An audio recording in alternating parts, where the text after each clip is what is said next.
For centuries, early microscopists peering into cells observed massive blank voids. They categorized these regions as static reservoirs for the cell's discarded materials. This assumption stems directly from Antonie van Leeuwenhoek's 1676 observation of what he called clear spaces in microorganisms. That early misinterpretation hard-coded a flaw into cellular biology that still echoes in basic textbooks today.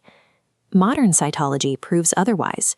Advanced electron microscopy and 3D molecular mapping reveal that these voids are actually dense, highly active metabolic hubs. The boundary of this space is the tonoplast, a highly selective single-unit membrane.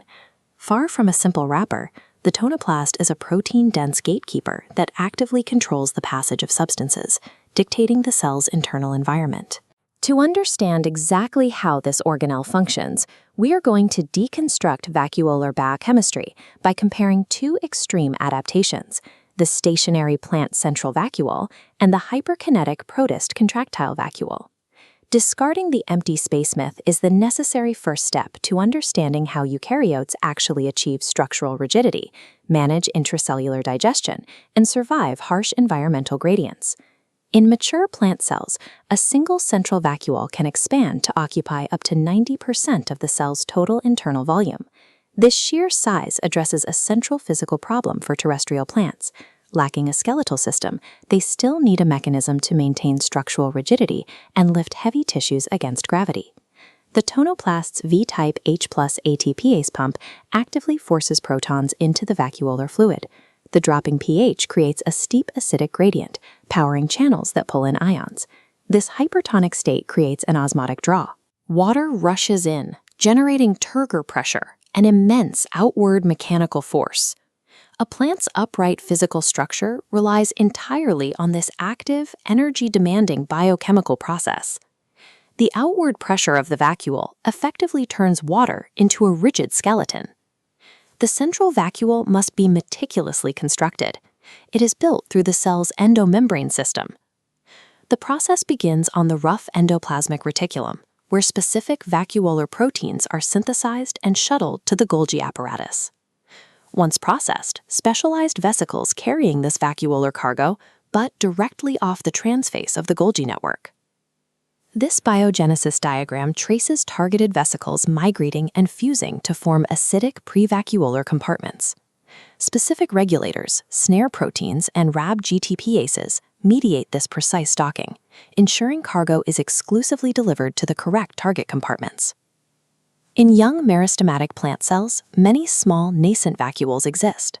As the cell matures, these progressively fuse, eventually coalescing into one massive central vacuole. The central vacuole is the ultimate endpoint of the secretory pathway, necessary for the cell to achieve its mature form. This taxonomy chart branches the vacuolar system across kingdoms. Under plants, lytic vacuoles act as recycling centers, enriched with acid hydrolases to digest waste. A second branch shows protein storage vacuoles in seeds, accumulating high concentrations of defense and storage proteins.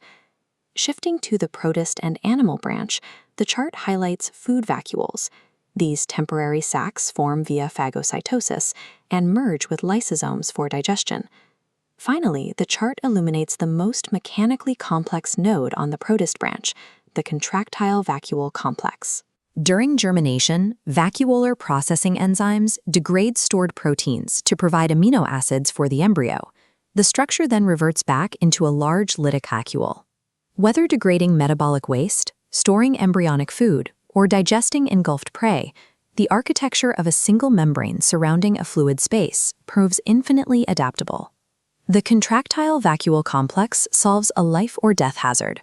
Freshwater protists live in hypotonic environments, causing surrounding water to constantly rush into their internal cytoplasm. Without an active mechanism to expel this invading water, their irregular, flexible cell membranes would stretch to the breaking point, resulting in immediate osmotic lysis. To survive, the protist utilizes the diastole phase. Radiating canals connected to the main vacuole rhythmically collect excess cytoplasmic water, causing the central chamber to rapidly swell. Once filled, the complex enters the explosive systole phase. The central ampulla refuses with the plasma membrane, ejecting the accumulated water completely out of the cell.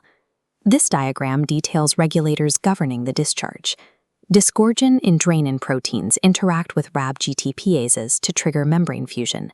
Simultaneously, Beach family proteins like LVSA translocate to the vacuole, locking the membrane structure in place to prevent the organelle from collapsing. The contractile vacuole complex operates as an ancient mechanical pump.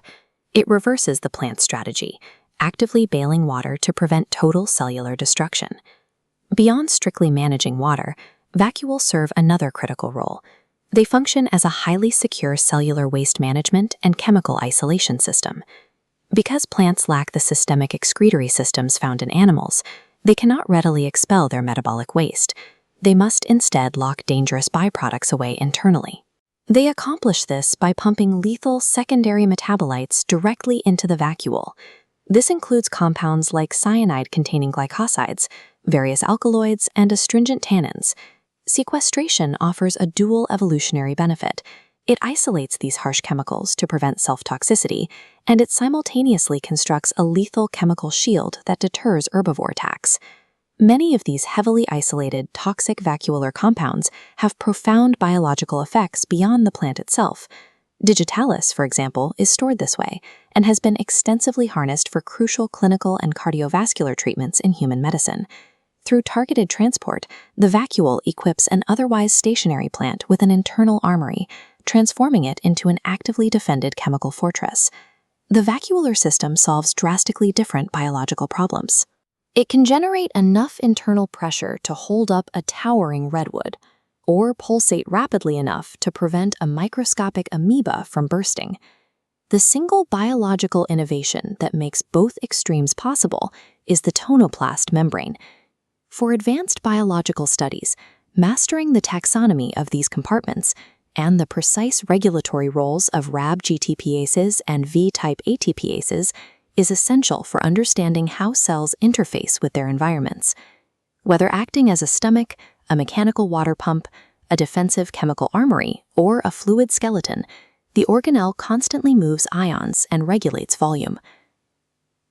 The vacuole remains the indispensable dynamic engine of eukaryotic survival, a sophisticated hub that dictates the architecture of complex life.